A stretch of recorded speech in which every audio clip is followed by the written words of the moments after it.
Do you want a higher accuracy overall? It doesn't matter as long as they die. Shut up. Well, I'm here to give y'all some tips and tricks and some controller settings you need to know, especially 24 hours into Marvel Rivals finally being released.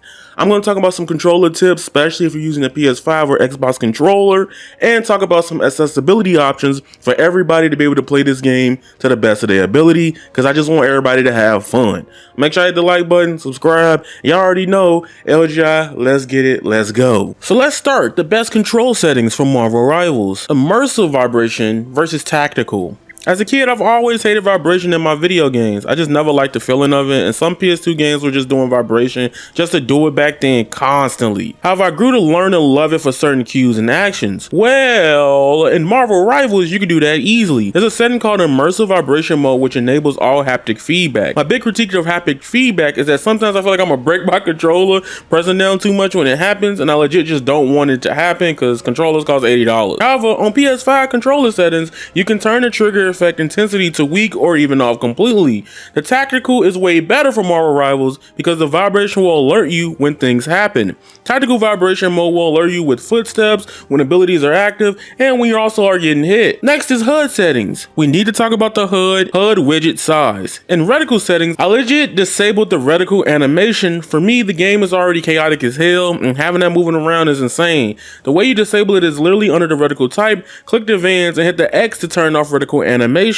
I made my outline width on console to 58 to 59, but my perfect I'm starting to see is in the 60s, around 63. I want to be able to see the reticle, especially in those dark areas, and during late game night sessions, it made it 10 times easier for me to see overall. You can also add a blur to your reticle if you want to. However, it kind of defeats the point of the last setting because people who want to clean a reticle, this is for you though. I would like for them to add in the future a drop shadow. That way I can focus on it within the lines and things like that. That's a very niche, small, minor detail that may be very weird to implement or something like that. But I think that would make focusing on aiming 10 times more stronger if they allow the ability to add a drop shadow to your reticle. Next is center gap. In Marvel Rivals and most other shooters, you can set the gap between reticle frame and reticle dot. I personally like everything to be tight knit. That way I can focus on everything that I'm trying to hit. My favorite feature is the dang crosshair color. Instantly, for me, brighter is usually better, so I recommend changing it green, especially in those dark areas. And I like green because it reminds me of that money. I also don't want to get confused by any attacks that are white or the hero's enemies attacks that are white as well. I don't suggest crosshair color being red simply because enemies are red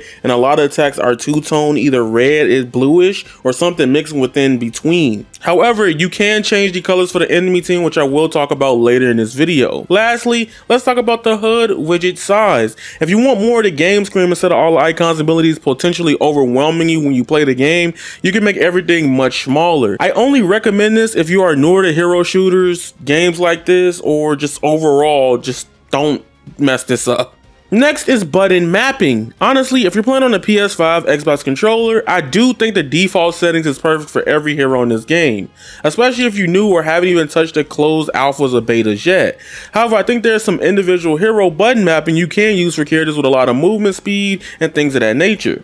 Characters like Spider-Man and Venom and Web Swing, or characters with like Hover like Scarlet Witch, Rocket Raccoon, and even melee specific characters like Wolverine and Magic can all benefit from these suggestions depending on the setup you want to try out. For example, with Spider-Man, you can unlock the web zip with some of these settings turned off. Hold to swing can be adjusted to your liking, but I strongly believe automatic swing is what makes Spider-Man 10 times harder and worse to play overall. So this setting turned off, Spider-Man would just grab any random fixture and just get to swinging.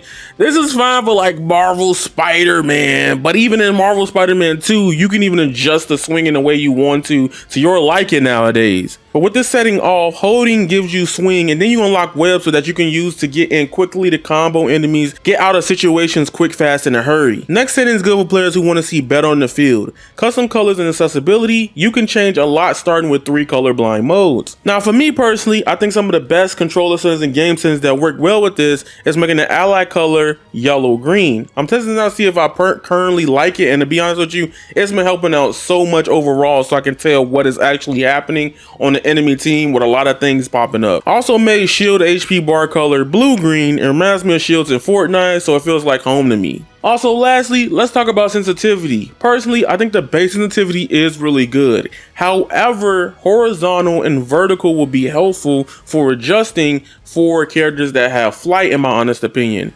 However, I think a good player can use whatever sensitivity they want to use in the game. It just helps you get used to turning and aiming really better overall and helping you get into the right speed of reacting to some things a lot of times. I think boosting the vertical speed better than the default setting will help you be able to aim against characters that fly all the time, like Iron Man and Storm. This one can help out so many players, but can be annoying. So take this as a suggestion and grain of salt. You can turn on KO sound cues in Marvel Rivals. Yes, you have the option to set announce when a teammate is KO'd or when the enemy is KO'd. This can be very helpful early on if you are so focused on the action and gameplay and have a hard time paying attention to it. If your team is alive or who else is still in play on the field. Anything, I suggest you try announce when a teammate is KO'd so that you'll know when to fall back and or adjust your playstyle differently until the team respawns. But again, like I said, try it first and see how you feel about it. When I use dual S curve, it's kind of hard to kill people because you either have to like hold it a certain way and sometimes you feel like you overshoot. To me, I already been doing linear for so long, but dual S curve, it's kind of hard to get the sensitivity, especially if you just like flicking and moving over left and right on controller. It's very weird to me. An exponential curve, stick till progressively sharpens aim for sensitivity. I think this will might be peak down the road because literally it's so much responsive to me right now. I don't know, maybe it's a placebo effect because I just switched to it, but it feels more like home when I use this one. It feels so much better on this. I don't know, I might keep it on this one. I might make it a Black Widow specific thing. Also, if I missed out something, please comment down below. I'm not perfect, and this is my first time doing something like this for a type of game of this. I just want to try it out. Follow me on Twitch and Twitter down below and leave a comment if this helped anything out for anybody. I'm very big on accessibility, and I just love Marvel, to be honest with you, and I do really like Overwatch. So that being said, if you guys enjoyed this video, once again, make sure you hit the like button. You guys are golden, and that is raw. Squalla, peace, and I'm out.